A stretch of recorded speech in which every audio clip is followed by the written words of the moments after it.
Commercial Construction Coffee Talk fans. Thanks for chiming in.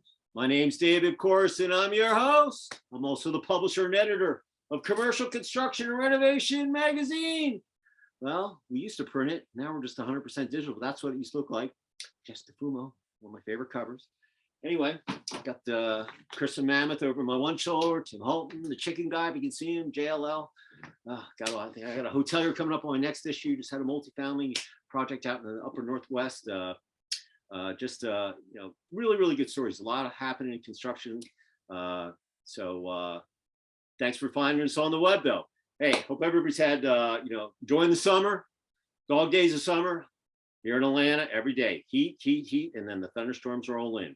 But once again, we'll take the water, because Atlanta was built on concrete and clay, and they opened up Lake Lanier, and they have Lake Altoona on the west side of town. And we like keeping the lakes full pool if we can, because all the water goes downstream to all the farmers in southern Georgia, Florida, Alabama, and the western side of the town goes over to probably down to Mississippi and so forth. So we like we'll take the water if we can get it. Today it's just the clouds are just starting to come in. So hopefully I won't get the boomers and knock out my power. That's been my issue with the podcast this year. I've had to worry about thunderstorms and the power going out, or the internet, or both. So anyway, hope everybody's staying cool. And if you're out there working on any construction projects, make sure you're drinking lots of water, staying hydrated, and being safe. Most important. So today, listen, everybody needs food. You can't go without it. And obviously, if you go in the grocery store, everything's going up with inflation, and food's on everybody's mind. And especially just with 4th of July, a couple of weeks back, I think it was 17 to 23% higher, to have burgers and hot dogs, and just unbelievable. So with food on everybody's mind, had someone reach out to me and say, hey, send me a press release. And I was like, hey, wow, this is a really, really good story. I'd love to have someone from this brand come on the podcast and talk food. And anyway, the market guys, you don't want me. We got to get the owner on there. Grew up with, in farming, online retailer and all this stuff. And he can tell the story best. So with us today, we got the CEO and co-founder, Nick Carter, from Market Wagon, correct? And you're out of Indianapolis, Indiana, right? That's right. And so, Nick, we appreciate you. We know you're a busy person, and we appreciate you finding the time, to talk to us. And the way this works is, you got to tell your story. So tell us where you grew up. How, you got any brothers and sisters, where you went to school, and how you ended up where you are today. In 30 states, and as an online retailer and a brand and author, you're jack of all trades. But you grew up with farming, so just like myself. Jack of all trades, but singing isn't one of them. I'm not a Backstreet Boy. Yeah. I often get confused with the other Nick Carter. He's almost as famous as me. I was thinking the same thing because you said Nick, and then I got your bio. I'm like, Nick Carter. Oh, Nick Carter. Yeah, I was thinking. I'm going to be interviewing a Backstreet Boy? No. Yeah. No, sorry. You get farmer and food entrepreneur Nick Carter. Way cooler. Way cooler. Yeah. Absolutely. So my story. I grew up farming, like you said, in Indiana. Where I grew up, the farmhouse I grew up in, my dad grew up in it. My grandfather bought it because it's across the street from my grandmother's house where she grew up. So 4 generations right there on the same land. And by the time I was 18, there wasn't enough farm to stay another generation. So it was, all right, what do you want to be when you grow up, Nick? And so what they tell all the kids in rural hick towns like that is, well, if you want to make anything in your life, you got to go get yourself a college degree. So I wonder if high school guidance counselors were on commission from the state universities. I'm not sure, but I got sold a degree. I went to Ball State and I dropped out. College dropout, moved to Indianapolis, the big city, and I started my own company. I started off in marketing consulting, and taught myself how to write code. So I'm a self-taught software programmer. I wrote my own software startup called Address 2. I sold it 3 years ago to a private equity company. But by building that company as an entrepreneur in Indianapolis, I created for myself kind of the freedom to be able to go, well, what am I really passionate about? What do I really want to do? And I was kind of surprised. I was in my early 30s at the time. I'm 39 now.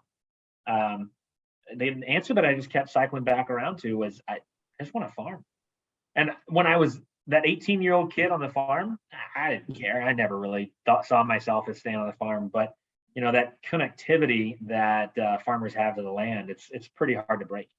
And so I wanted to get back into agriculture. So I realized that local food, this kind of direct-to-consumer local food movement, was a really, really strong growing trend. And maybe there was some way in that we could kind of revive the family farm, and so we did. That's kind of the story of how we got to where I am today. So were you doing livestock? Were you doing vegetables, So, everything? I mean, this is kind of the story of any Midwestern farm, and really a lot of farms in the U.S. When I was a kid, I can remember hogs, dairy, beef, ducks, some sheep. Huh? Chickens? We didn't have chickens. I mean, and then we were raising alfalfa, corn and soy. Of course, every Midwestern farm's raising corn and soy, but alfalfa, wheat, barley, spelt. And by the time, so then you fast forward, right? 18 years later, and it's just corn and soy. That's it.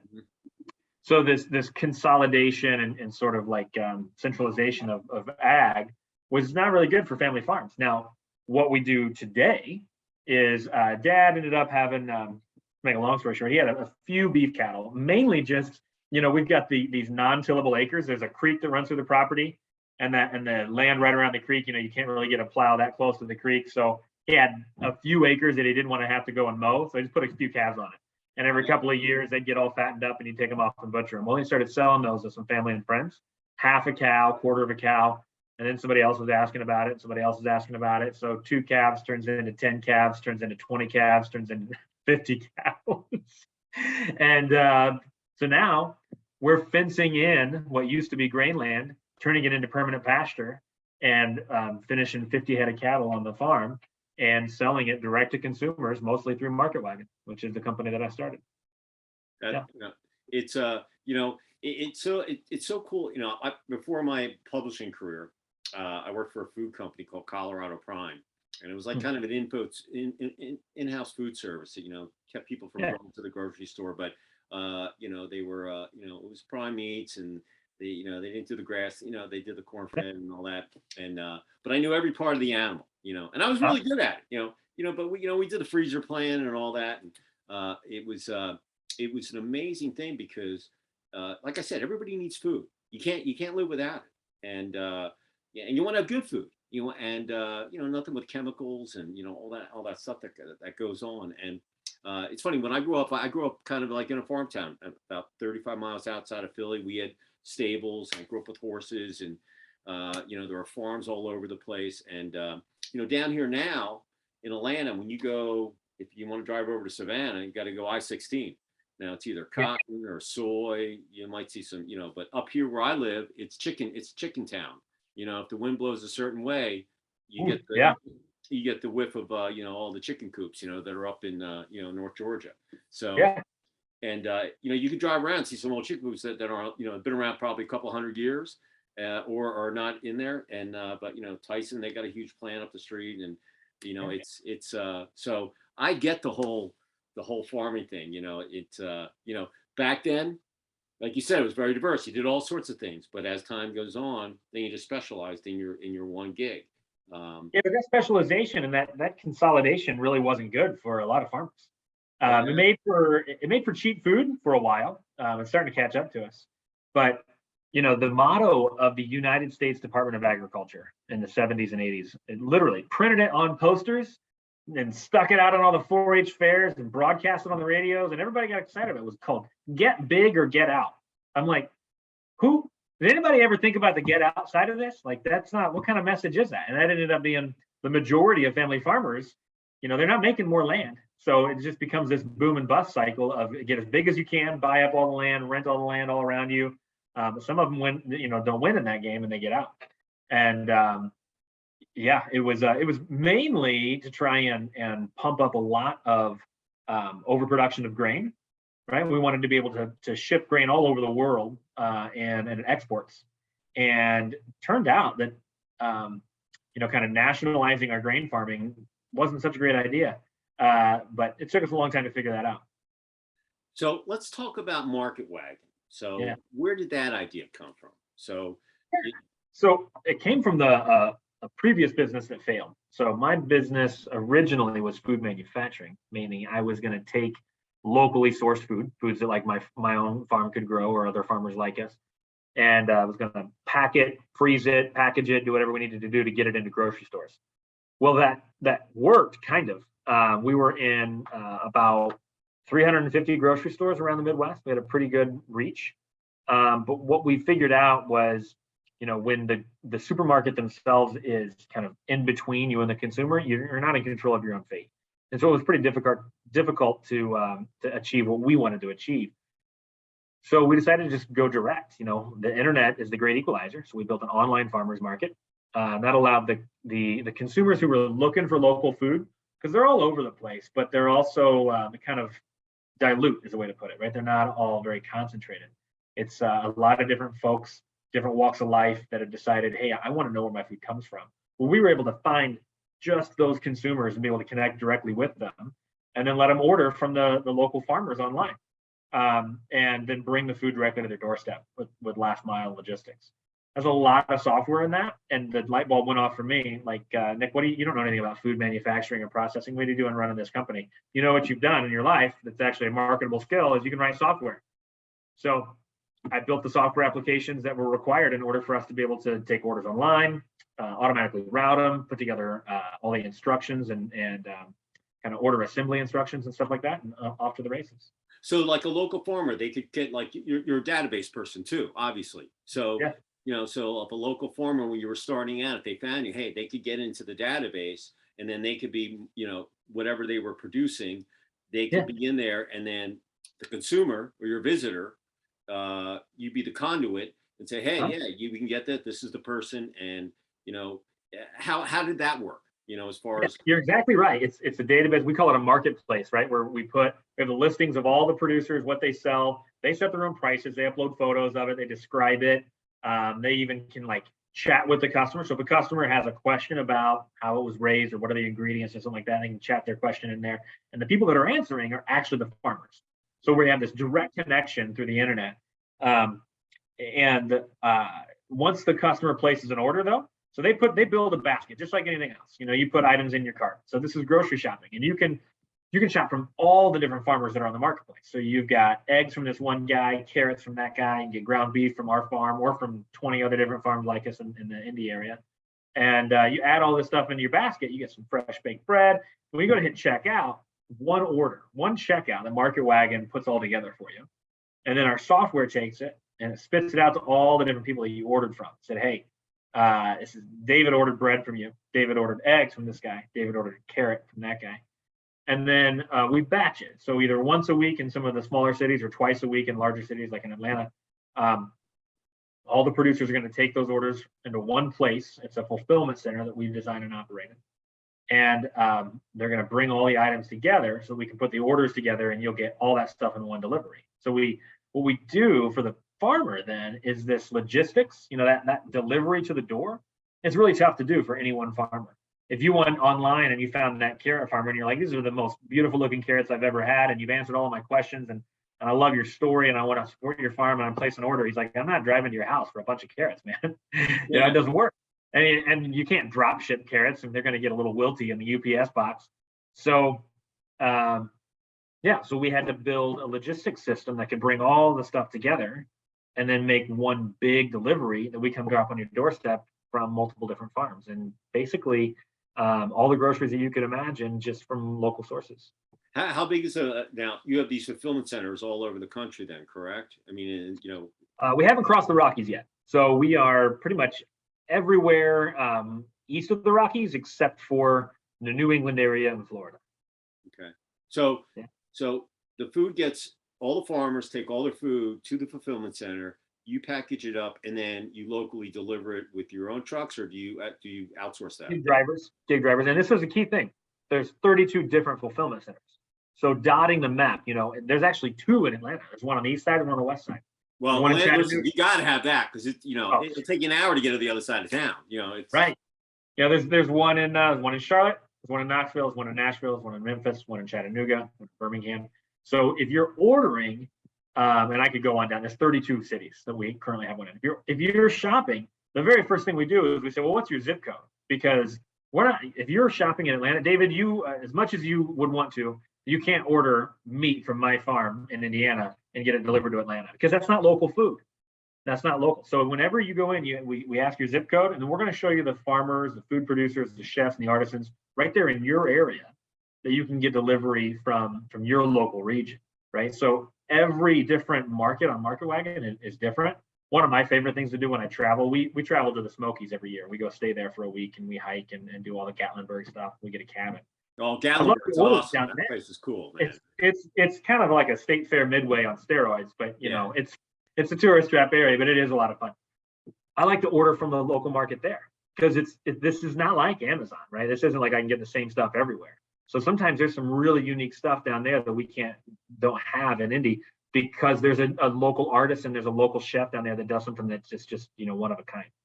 Does each one of the farmers, excuse me for my ignorance, because I kind of knew what the concept was through your bio, but if I'm a farmer, do I have like my own little like web page or my profile if I go, went in and so?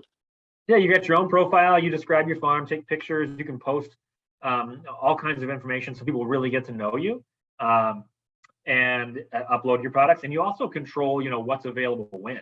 So we realize a lot of these items are seasonal, and a lot of the items have limited supply. If you only have a couple hundred hens, then there's a fixed amount of dozens of eggs that you can sell in a week before you're sold out. You can't can't give a pep talk or anything like that. So you set your sell limits, and then we make sure that we don't oversell what you have available on your farm. And if we need more eggs, because there's always more customers coming to Market Wagon trying to find local food, we're constantly bringing more and more farmers online. Price wise, competitive, with the big box supermarkets, or it's going to be competitive with big box and especially in the like organic and premium natural lines. You'll always be able to go to a supermarket and find some cheap food that's going to be less than what you'd spend on Market Wagon. And for a lot of budget conscious shoppers, that's fine. What we find is that almost all of our shoppers on Market Wagon also shop at big box supermarkets, but there are certain items that they're willing to spend a little bit more on because they know it's better. Sometimes it's the meat. Some people are just meat only shoppers on Market Wagon. They know that if they get that local, fresh, grass-fed meat that's different than they can get at a supermarket. We got a lot of people that really are just diehard egg fans. They're kind of an egg snob, especially in season. There's in-season produce that you just can't get at a supermarket.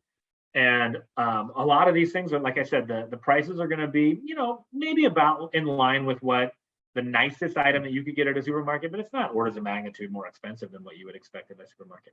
So my mother just was down here from Ohio, and she was like, I got to bring some homegrown, Georgia peaches. We're the peach state, but we're known for a lot of other things. But she's like, I got to find something. So we knew a guy. We have a piece of land up on the lake. I said, look, there's a farmer there. He always has peaches out on the on the side of the road. When we go up to the boat, we'll stop and we'll pick up some up a bag or whatever. And but there's the perfect example, because she likes peaches in the store, but the Georgia fresh ones right there, there's no comparison, even though they're probably very similar in price. It's just it's like tires. You could buy really expensive tires, you can buy cheap tires. They do the same thing, but sometimes you want to get what you pay for. Yeah, you get what you pay for, exactly. So let's talk. This is an amazing story, because you wrote your own code, you taught yourself, you had the family background, a light bulb goes off, the epiphany. Were you laying in bed, or did you get up that morning, have a cup of coffee, go, holy smokes, this is what I need to do? How did that happen? I don't remember when the lightning struck. It was kind of a slow boil. I couldn't tell you that there was one defining moment. It's just been a long process of, this is the entrepreneurial journey always, right? It's just constantly being willing to adapt and change and solve today's problem, right? I had coffee this morning with an entrepreneur that I really respect, and he said, it's good to have a plan, but don't get married to it. A plan is an orderly and structured method for evaluating what's happening and then changing your plan. Yeah. Be flexible. Yeah. Be flexible. That's right. Yeah. So let's talk about the last 24 months with the roller coaster. So, before, beginning of, 2020, at least in our sector, cranes are up, construction's booming, everything, planes are packed, everybody's just rolling low on I mean, everything was just really, really good. March comes around, everything gets shut down. Grocery stores were open because they were essential, along with a couple other, a couple other sectors and stuff. And depending on what state you were in, really determined, what was open, what wasn't, what regulations. And so talk about that, how that affected your business, or, reading your bio, that was a real growth spurt for you, correct? Oh man, I'll never forget my co-founder, Dan. We watch order volume coming in throughout the week because we need to kind of see, how many drivers we need to hire and that kind of stuff. And I think the shutdown orders came in Indiana anyways, on a Thursday. Sorry, Ohio was a Thursday, Indiana was a Friday. And at the time we were only in 6 cities, just in Indiana and Ohio. And stay-at-home orders, restaurants closed.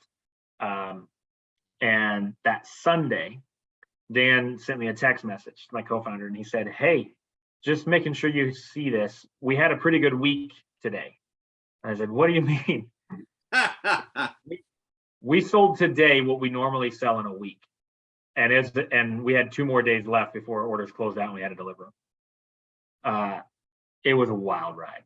You said roller coaster, man. I didn't sleep. It was an adrenaline ride for a couple of weeks. In 4 weeks' time, our business grew 600%. Wow. In that time, the first problem was getting ice packs frozen. So we start calling all these restaurants around town going, so you're not allowed to be open. Can we use your freezer? We'll pay you. Can we rent your freezer so we can drop off ice packs and they'll get frozen? And we had enough ice packs, but you got to be able to get them all frozen. Otherwise they're worthless to you. The next thing was, we use these. That's a great story right in itself, because those restaurants that were closed, they weren't bringing any revenue in, and then you came in, and even if it wasn't a lot of money, it was something. Something, that's right. And the other thing we were able to, I'll just say on that topic, I'll come back, but we call the restaurants, it was more than just that. It was like, hey, we'll rent your freezers. If there's anything that you can make and make ahead that's like heat and eat, that can be, reheated at home and is good, put it on Market Wagon. You can come join our marketplace. And all of your servers, your kitchen staff, everybody you just had to lay off, they can come be drivers for us. Because we'll hire them, because we were exploding, okay? And so it was just an opportunity to be plugged into the community and serve, and the opportunity to serve. And then we use this garage racking system for our order staging. We buy it at a hardware store. We bought out the entire inventory east of the Mississippi. Next thing was, so that ran out, and we had to change gears. We use an insulated black tote. It's a black stamp with our name on it, insulated shopping tote that we use to pack all the orders in, keep it cold during delivery. Our supplier of that ran out of those in a week. He couldn't print in our name, so then we started buying them unprinted. Just don't even have our name on them. Just get us whatever we can. We bought all the black ones that he could find in the U.S. We started buying blue ones, pink ones. Like, you can look now at the totes that we still have, some of them in our circulation, because we reuse them. All kinds of wild colors. And we're like, yep, that was back in the day when we just had to take what we could get. Yeah. And you got to understand what's going on. We talked about restaurants and what was going on the whole food supply for our farmers, right? Who, if you're a farmer and you've spent 20 years building a direct-to-consumer business, it started at a farmer's market. You went to farmers markets and you went to one, and then the next year maybe you go to 2 farmers markets. You build up to 3 farmers markets. Before you know it, you can't. There's only 7 days in the week. You can't go to more than that many farmers markets. So then how do you get any bigger? How do you keep growing your business? Well, you find local chefs, local restaurant owners who will agree to buy, some ingredients from what you produce. Maybe, and some of the biggest local direct farmers were lucky enough to get a school or a private college or university that would source from them and put it into their cafeterias. And then, man, they had really hit the big time. Everything that I just listed, farmers markets, schools, restaurants, shut down, closed. So on the supply side, these guys were just standing around going, what do we got to do? And we had the ability to take online orders and deliver it to the home. So if you think about scaling up 600%, I mean, that's an insane amount of growth. We outstripped our original supply really quickly. But there were so many farmers and food producers and chefs that were looking around going, how can I get revenue and get my food to the consumers who now have to order it and get it delivered to their home? And we said, we'll help. So we were able to do that in the 6 cities where we served. And then by the end of May, I was saying to my team, where else can we go? We opened Louisville, Lexington, Central Illinois, Central Iowa, Chicago, Michigan. We went to Pennsylvania, Tennessee, Atlanta, Charlotte. We opened 32 cities in a year and a half. It really was a roller coaster. Wow, what a story. I mean, hey, when I grew up, there was the Zern's Farmers Market. That was the place to go on a Friday night when I grew up. It was kind of a people watching place because you saw all sorts of characters in there. They were selling everything from food to paraphernalia, you name it. It was, now someone bought it and they developed it. I was so sad. Someone sent me an email a couple years back and said, "Oh, Dave, you can't believe it. Zern's Farmers Market's no longer," But I mean, that place was there forever, And I have fond memory every Friday. I mean, that was Friday night. Hey, man, where you go? Zern's Farmers Market, And but that's an amazing. As a code guy, you probably ran out of space on your server. You had to get bigger equipment, right? 600%. I'm gonna brag. Software never choked a bit. Yeah. Oh. Yeah. It scaled right up. Yeah. So what are some of the coolest items you couldn't find it, that's on your menu or in your cart or your inventory that you couldn't find at the grocery store? What would be some of the coolest items? Well, there's a lot of small batch stuff that you could say, oh, I can find it at the grocery store, but not like this, right? Bratwurst or bacon. Oh, the bacon on Market Wagon is to die for, because these guys aren't mass producing the bacon. It's one hog at a time. They'll low smoke it. They'll rub it with seasonings. A lot of chef creations, baked goods are really, really good. The thing is if you order bread on Market Wagon, I had to write this into the software. Okay, so this is my software brain. I'm in the back room. This is the early days of Market Wagon, and the baker shows up with his order that he's there to fulfill with all the people that I bought from him, and you can smell it. You're like, oh yeah, it smells so good. He's been baking since 3 a.m. It just came out of the oven. This stuff is 100 degrees. It's hot. It's putting off steam. Okay, so it's fresh baked, and it's going to be to the customer's doorstep that day. This is just right there, out of the oven, into your tote, to the customer's doorstep. But here's the software side of me. I watch them putting it into totes, and it's going next to the milk. I'm like, oh, that's not going to be good. So we had to real quick run back to my office. I'm like, this is going to have to be a rule that we write into the software. We have to know what the temperature of the items are that are arriving, because that bread's going to make the milk go the opposite direction, right? And we don't want to warm the milk up. So we have to make the software tell our fulfillment center, hey, this goes into a different tote. We don't put these two things together.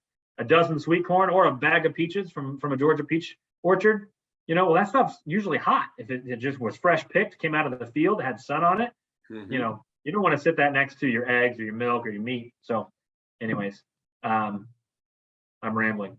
No. Hey, no, this is totally interesting as a customer. So listen, I'm going to check out. Everybody out there in Commercial Construction Coffee Talk, I got 2 centers. I'm up north, so I don't know which one's closer. But when I get off here, I'm going to go in there.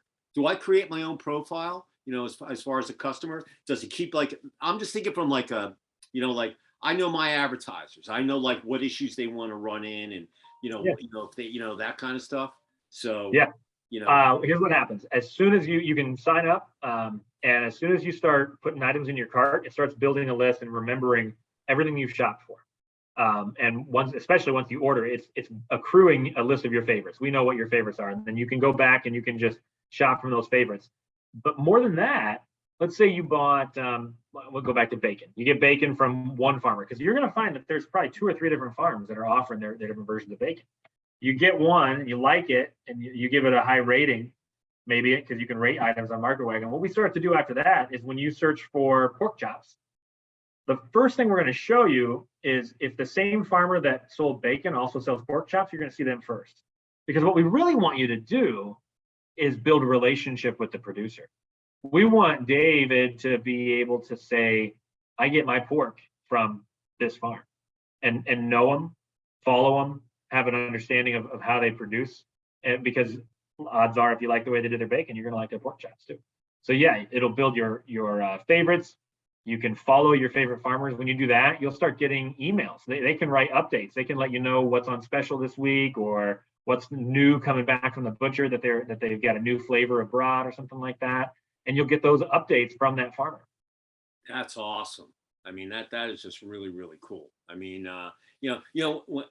when the roller coaster happened, everybody was trying to figure out, what they were going to do. And so many people, whether they, you were a fixture guy and then you got into PPP, or, you were a craft brewer and then you did a hand sanitizer. All of these people that were entrepreneurs or business owners, just like myself, I was a print face-to-face guy, had to become digital, overnight, because no one was in their offices. If you didn't have a Gmail account or a cell phone, you weren't getting in touch with anybody, and no one wanted to pick up their phone anyway, because they were going to say, hey, my 20 projects that you're going to build, they've all been put on hold. And so, it was an amazing thing. I learned so much about my business, just like yourself. That you're 600% entrepreneurs. Some of the people that I know that own the business, 600%. You don't even hear that. I mean, that's just an amazing thing. And but through the those 24 months, I learned so much about my business that you had to be flexible. I always put things in sports terms. You have a strategy, you look at the film, you get ready for the game. You don't know what your mindset's going to be, and then by halftime you got to adjust. Or maybe you take a timeout. But the bottom line is you have your bet, but strategy is probably the most important. Having a plan is great, but you got to have a strategy. And if your plan ain't working, you got to strategize what you're going to make your changes on. So, yeah.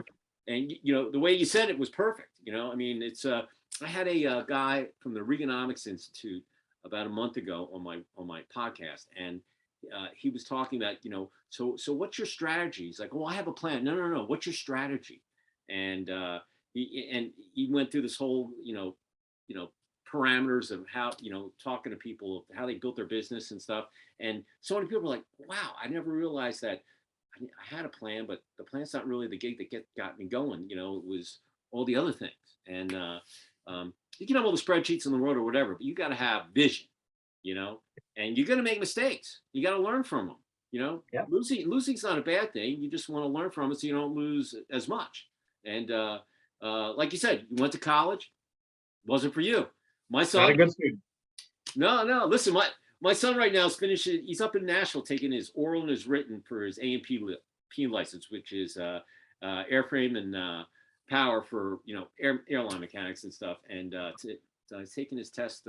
Final 2 things Thursday morning. He's going to be grinding the blocks and all. Anyway, but I knew he wasn't a college guy. I go, you're not college. You want to work with your hands. You want to work on automobiles. Yeah. So nothing wrong with that. No, listen, I'm a labor guy. I mean, we're short on labor. Just like right now we're short on food. It not to get political, but I saw a map the other day. I was on Telegram, and I saw all of these different facilities that have just either burnt down or whatever over the last year. And they looked at the last like 10 years, and there were only a couple of like places that wanted it. So it's just it's definitely hurt the supply chain, but luckily there's guys like you out there, because they're probably whatever's happening to some of the bigger guns, but here there's more of the small. The sum is always bigger than the whole, in my opinion. So there's all of you out there. So all of you out there in commercial construction coffee talk, oh my God, you got, if you're east of the Mississippi, basically, and you're in one of these big cities of the 32 states, oh man, I would try this thing. You're still going to have to go to the grocery store because, Market Wagon's not going to produce everything for you, but it gives you an option, and options are always, or an alternative to, getting things, and you're helping your local, your local businesses, thrive. So what a great story. I mean, that's just an amazing thing. I'm thoroughly inspired. If there was one, what was the main lesson that you learned through the last 24 months, going through the roller coaster and stuff, do you think that our listeners might want to, take to heart? The biggest thing is, and we just had our quarterly all hands meeting yesterday, and I reminded my team of this. Execute the fundamentals, right? You can't plan for roller coasters. You can't plan for edge case scenarios, but day in, day out, have a fundamentally good business, and the opportunity will come. We didn't plan for that roller coaster to have that big skyrocket for us, but we had been building for 6 years prior to that. Fundamentally sound methods for fulfilling orders, dealing with customers, making a good shoppable website, doing efficient last mile routing, so that when we scaled 600%, it didn't cost us money. We had the ability to grow well, right? Be ready when the opportunity knocks. And everything that you're doing between now and when that big opportunity comes, because it will come, is just in preparation. The last thing you want to do is to be found in a moment of opportunity, but you're not prepared. Yeah. Boy Scouts, be prepared. I mean, I was a That's right. Boy Scout, tenderfoot, I can go down the list, point well taken. If someone wanted to check out Market Wagon, or if they had any questions, how would they reach out to your brand? That's pretty easy. If you go to marketwagon.com, right there on the homepage, you can type in your zip code and you'll immediately be brought in. You don't have to sign up or subscribe. There's no commitment. It's not like enter your credit card and get your $50 box a week. Nothing like that. Just put in your zip code and start shopping. You'll see the things that you can get delivered in your area. You only buy what you want when you want it. There's no subscriptions required or anything like that. That's awesome. Simple, easy, and no high pressure. If you don't like anything, you don't have to buy anything. Correct? That's right. And if it's sold out, it'll tell you it's sold out. Correct? That's right. Yep. Well, I'm checking it out. I don't know about you out there on Commercial Construction Coffee Talk out there, but hey, I'm gonna check it out. It sounds awesome. I mean, like I said, I used to be in the food business and trying to keep people out of the stores, and bottom line is, they're there, but try something different. It might be you might even find something that you even like that you might not find at the grocery store, or just a different kind of taste, or the bacon thing got me hungry. I'm thinking BLT right now for dinner myself. The bacon thing was like, ooh, so well, Nick, you're not Nick Carter, the famous guy, but hey man, you're the food Nick Carter as far as I'm concerned. Right. I'm the big deal. Yeah, you're the man. Bacon farmer, entrepreneur, code writer, retailer, distributor. You're like the food Uber of in the food industry. I forgot to ask you, do the Uber drivers, did you hire those guys too? Absolutely. Yeah. They drive for us all the time. Yeah. Unbelievable. I mean, that's like such a great story, man. You sit back and go, did any of the hotels, did the hotels happy too with storage that were shut down as well? Did you have any of those guys come in? I don't think so. It was mostly just, I get it. I figure, listen, they all have freezers, so they have a restaurant, and I didn't think about that. Yeah. Yeah. Well, anyway, there you go. If it happens again, hey, there they are, so. Yeah. Yeah. The day I stopped learning is the day I said, go do something else. So anyway, listen, marketwagon.com, check it out. Tell us your thoughts, and what a really, really cool story. And I went to the University of Denver, so you got to get out in the Rockies, man. You got, Denver, I know that, listen, nothing's fun going over the pass and delivering food in the middle of winter, but Chicago has snow and all these other places, but are your plans to go nationwide? I mean, eventually? Yeah. Yep. Yeah. Yep. So we'll go over the pass, and you'll go over to the left coast, and you'll get the food delivered there too. Right. If anybody wants to get in touch with me, you can get me at davidc@ccr-mag.com. If you're not a subscriber, hit the subscribe button. We'd love to hear from you.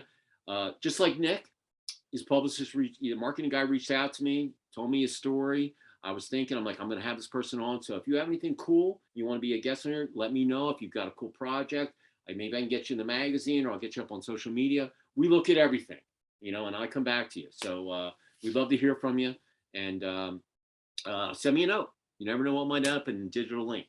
So I hate to say it like that, but that's what it really is these days. So anyway, Nick, pleasure. And if I ever get up to India, I want to definitely meet you in person. I want to see one of your fulfillment centers. That would be awesome. Yeah, I'd love to have you. Yeah, absolutely. And stay cool the rest of the summer. And like I said, been to a couple Indy races in Indy, man. I love that town, and have fond memories. So everybody out there, Commercial Construction Coffee Talk, check out Market Wagon. Have a great rest of the summer. Q3 is almost over, going into Q4. Before you know it, you got Thanksgiving and the holidays coming up. So stay positive. 2022, God, man, it's just been a crazy year. Everything's a lot of, everybody's busy, better busy than not. And every day there's something crazy that goes on. I'm mentally drained by the end of the day, and I got to catch some Z's to recharge my battery. So everybody stay cool, drink lots of water for the rest of the summer. And we will see you next time on another episode of Commercial Construction Coffee Talk. Nick, thank you so much for finding the time, and good farming. All right. Thanks, David. All right. We'll see all you guys later. Have a great rest of the week. Thanks, Nick.